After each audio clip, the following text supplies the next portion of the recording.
guys, today we will be building my new toy gun. So this is what it looks like off as soon as it got out the box. You can pop it back, you can see it. And then I'm put this light on and shine.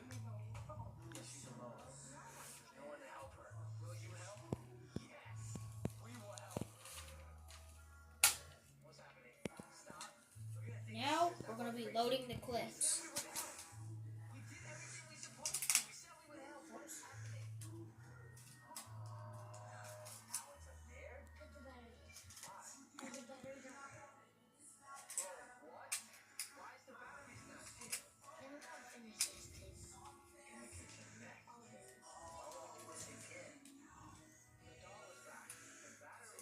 Now we're going to refill the other clip.